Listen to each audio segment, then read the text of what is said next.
The Iranian regime just fired ballistic missiles at a U.S. Navy carrier strike group in the Strait of Hormuz. Project Freedom was literally just barely hours old when Tehran tried to turn it into a graveyard. The IRGC boasted that they had struck the USS Abraham Lincoln. They announced the Strait of Hormuz was turning into a death trap for America. There's just one problem.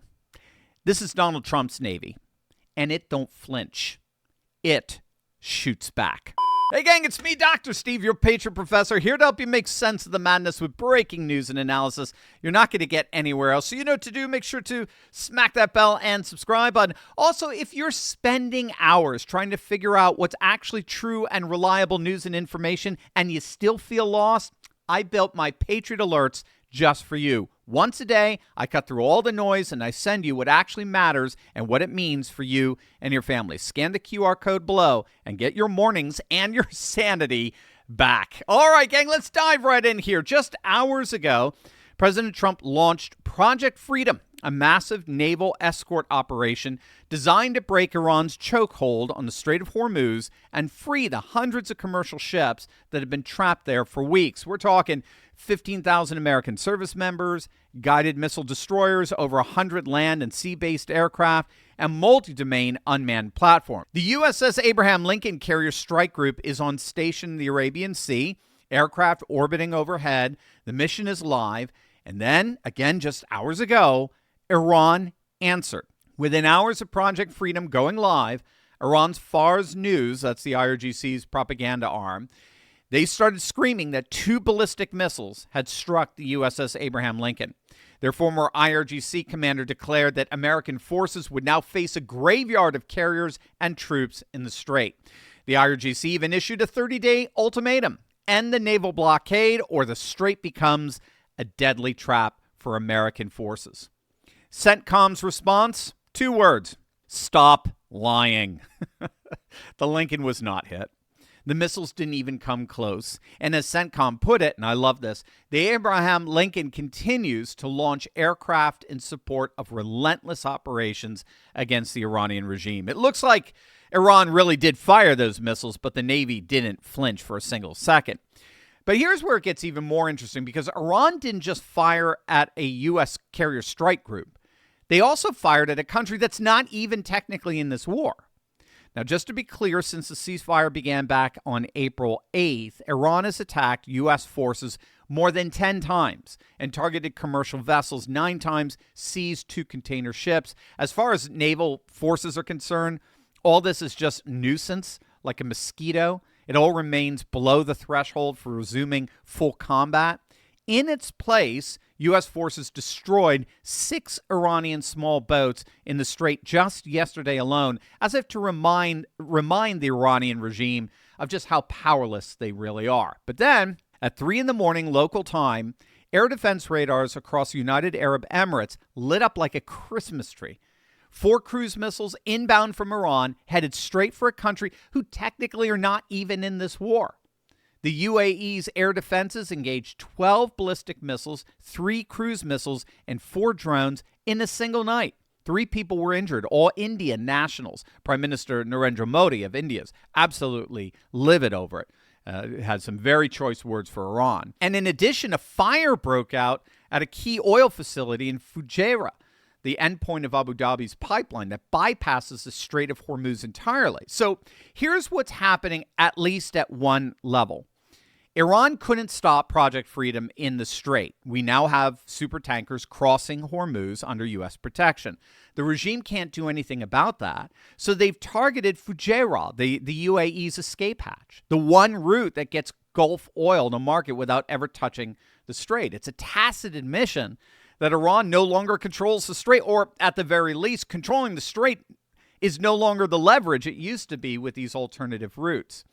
But since Iran's attacks began, it's been the UAE that's been receiving the brunt of those attacks. The UAE's air defenses have now intercepted, get this, a staggering 549 ballistic missiles, 29 cruise missiles, and 2,200 drones. The UAE isn't fighting a conflict anymore. It's running a full-time missile defense operation. And Iran's official explanation for bombing what is technically a neutral country in the region is that the United States is making them do it.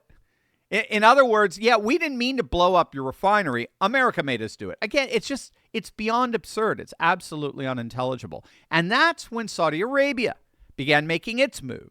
On the same morning Project Freedom launched, Riyadh quietly restored a pipeline running across the entire Arabian Peninsula, from the eastern oil fields straight to Red Sea ports on the western coast. Millions of barrels a day flowing completely outside Iran's reach. The Strait of Hormuz choke point that Tehran has weaponized for 40 years it's basically been rendered harmless. The Saudis just built a road around it.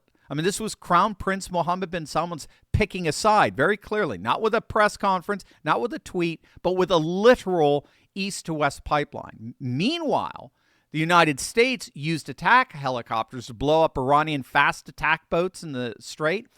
And Trump warned in language, I can only describe as crystal clear, that Iranian forces would be blown off the face of the earth if they attempted to target U.S. ships. But when all is said and done, it is that map, the map of the face of the earth, that has already gone through a radical recalibration. We're already seeing an entirely new world emerge from Trump taking on Iran, and it's going to absolutely blow you away. But first, did you know that every bit of focus and clarity you feel begins inside your mitochondria, the tiny power plants in your cells? And when they weaken, your thinking slows, your energy drops, and even simple tasks feel harder. So this is why researchers are so interested in methylene blue. Doctors have used it for more than a century to treat malaria, blood poisoning, and cyanide exposure. In recent years, scientists have discovered something even more interesting. In small, controlled doses, methylene blue can support healthy mitochondrial energy production, especially in the brain. Dr. Anna Groslavsky from the University of Massachusetts calls it a cellular reboot because it helps the brain produce cleaner, more efficient energy. In 2025, the hype gained traction. People now use methylene blue to support mental clarity, sharper thinking, and healthy aging without relying on stimulants.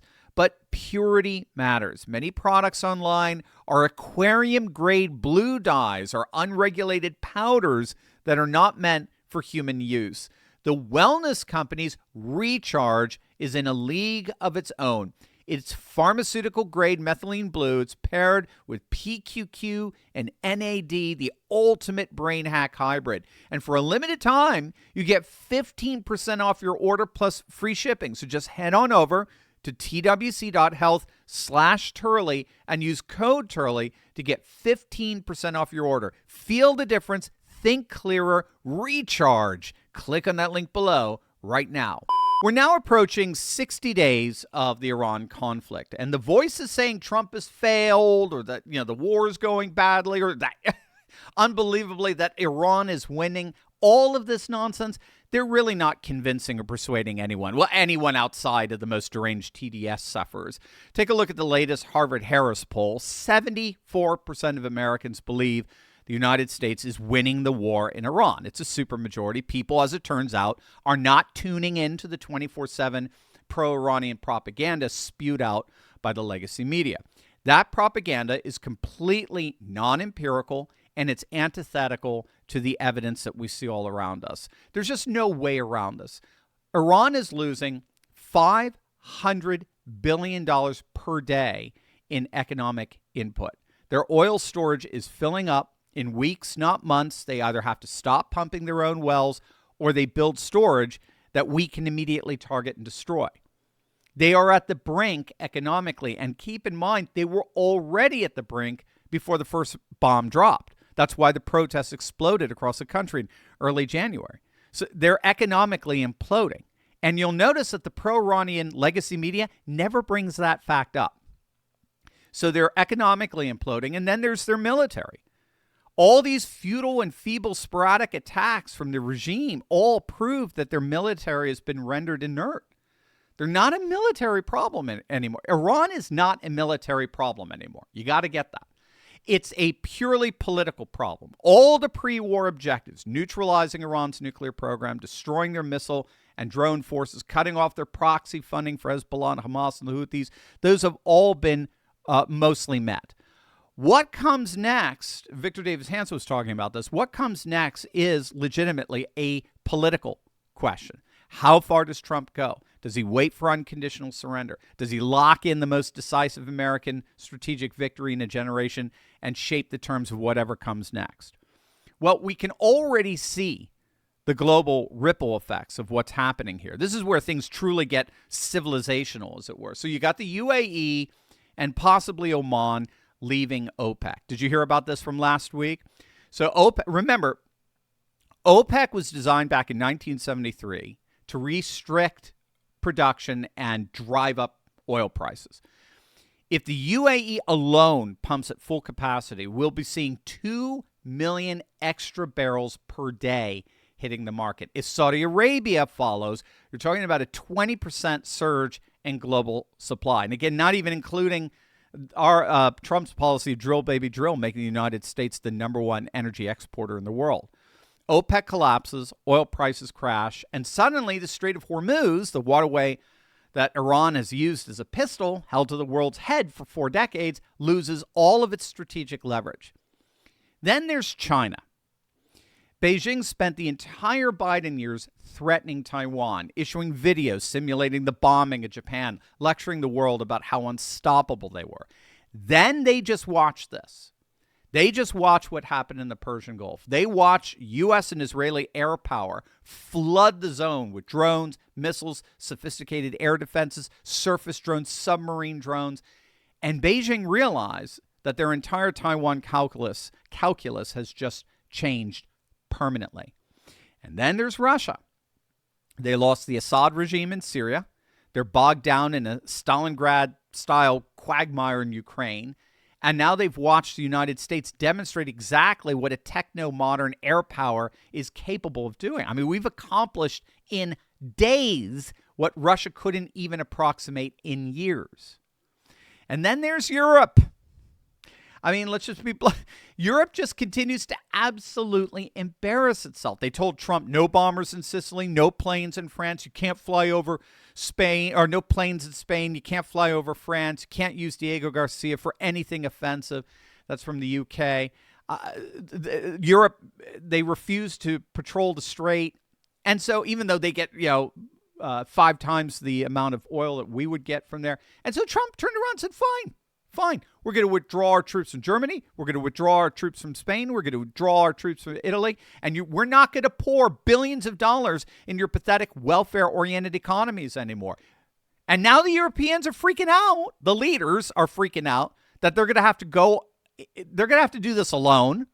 Any kind of military operation is not going to have any United States work behind it or force behind it. I mean, this is what I call in my work civilizational gravity.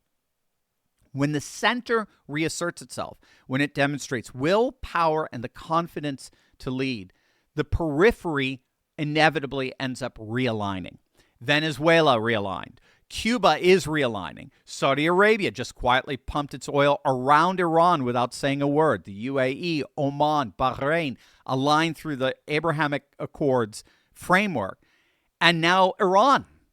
The last great holdout, the self-proclaimed center of the axis of resistance, the regime that claimed divine mandate over the Muslim world, Iran is now being pulled into that gravitational field, whether it wants to be or not. The regime is broke. Its military shattered. Its chokehold on the Strait of Hormuz is literally being escorted around in real time. And the entire world is watching and realigning. That's the end game. And a military operation named Project Freedom may be the last convoy the Islamic Republic of Iran ever sees sail through the strait. So what do you guys think? What do you think? Is Project Freedom the beginning of the final chapter of the Iranian regime? Let me know in the comments below. And as always, make sure to smack that bell and subscribe button for breaking news and analysis you're not going to get anywhere else. Love you guys. God bless. Friends, listen. We are not watching the decline of Christian civilization. We are watching its reawakening. I've written a free ebook, The Reawakening of Christian Civilization, and a free 3-part video series to go with it. The whole package is yours at no cost. Scan the QR code on your screen right now or hit the link in the description. Go grab it. It's all waiting for you.